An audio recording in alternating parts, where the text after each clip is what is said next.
Welcome to today's Explainer. So glad you're here. Today, we're going to decode the deep, and sometimes kind of hidden, connections between the biggest global events happening right now. It's like a giant puzzle. We'll see exactly how a tense geopolitical standoff in the Middle East perfectly links to the massive physical investments happening in AI, and how all of that collides with extreme global climate shifts. It's a fascinating web of cause and effect, and we're going to untangle it all together right now. Here's our roadmap for today. We'll start with the standstill in the street, move on to financing the AI boom, look at a season of extremes, and wrap up with market and career impacts. Okay, let's dive into this. Part 1.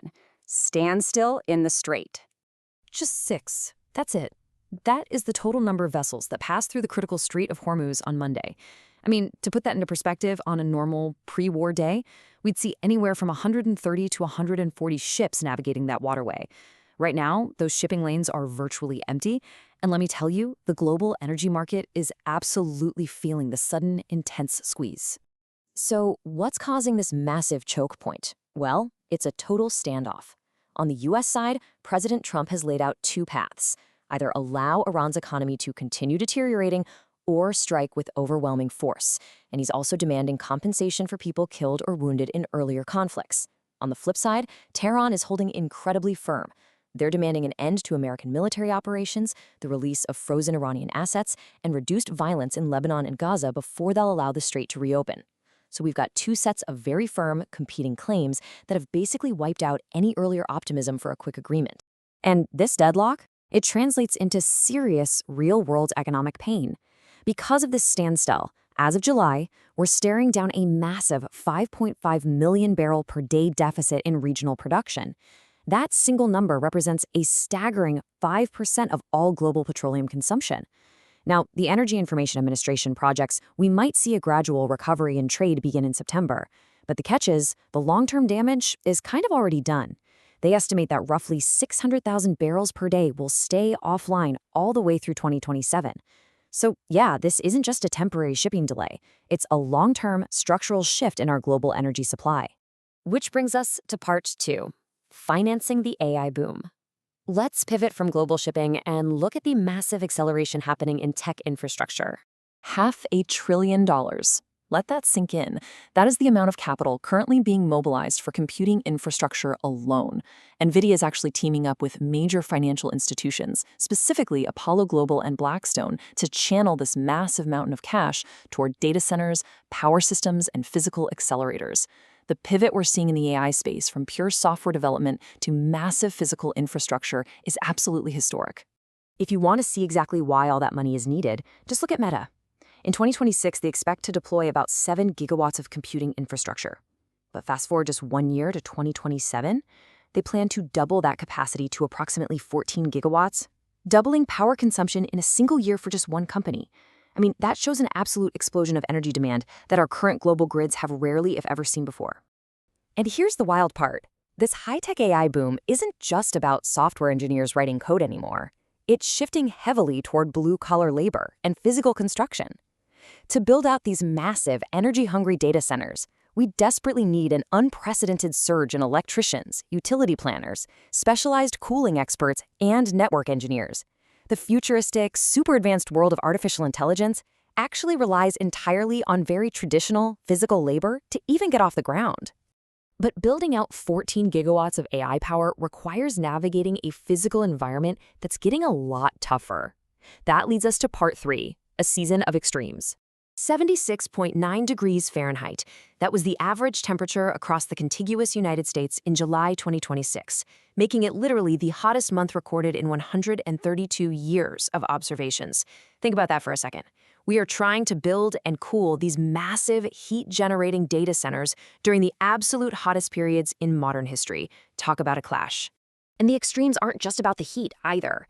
We're seeing wild, highly localized climate disruptions happening all over the globe at the exact same time. For instance, in eastern New York, freak events dumped nearly 12 inches of rain, causing some really destructive localized flooding. Meanwhile, across the Atlantic, nearly 3/4 of England is officially in a severe drought, with river levels plummeting to just 14% of normal. And that drought is heavily disrupting local agriculture, recreational spaces, and peak season European tourism. We're seeing total extremes on both ends of the spectrum in the exact same season. And all these climate reality checks, they cascade directly into immediate human health risks. Because of extreme heat and damaging winds, our power grids are incredibly vulnerable, which poses severe, life-threatening risks for people who don't have dependable air conditioning. But the physical risks go beyond just weather. We're also seeing a 15-state cyclospora outbreak linked to contaminated lettuce, forcing some urgent food supply chain tracing. And get this, it's happening right alongside the United States experiencing its highest annual measles totals in decades. The baseline physical systems that sustain and protect us are under intense compounding pressure. So you might be asking yourself, what does this all mean? How does this all connect? We've got an empty, deadlocked shipping strait in the Middle East, $500 billion pouring into energy-hungry AI data centers in Silicon Valley, and a physical climate that is, frankly, breaking records. Let's pull these threads together and synthesize these events into tangible economic consequences. Which brings us to our final section, Part 4, Market and Career Impacts. Right now, the immediate market reaction is definitely a tale of two sectors. The energy sector, it's gaining ground as oil prices stay elevated, which, makes total sense when 5.5 million barrels are suddenly missing from the global market. But on the flip side, the technology sector is really feeling the pressure. High oil prices and rising bond yields make those expensive tech valuations a lot less attractive to investors, leading to heavy hitters like Amazon and Alphabet falling more than 2% in the market. The physical world's real-life constraints are currently outpricing digital valuations. And these macro shockwaves translate directly down to the micro level too. Millions of offline oil barrels instantly elevate the daily operating costs for airlines, shipping, and trucking companies worldwide.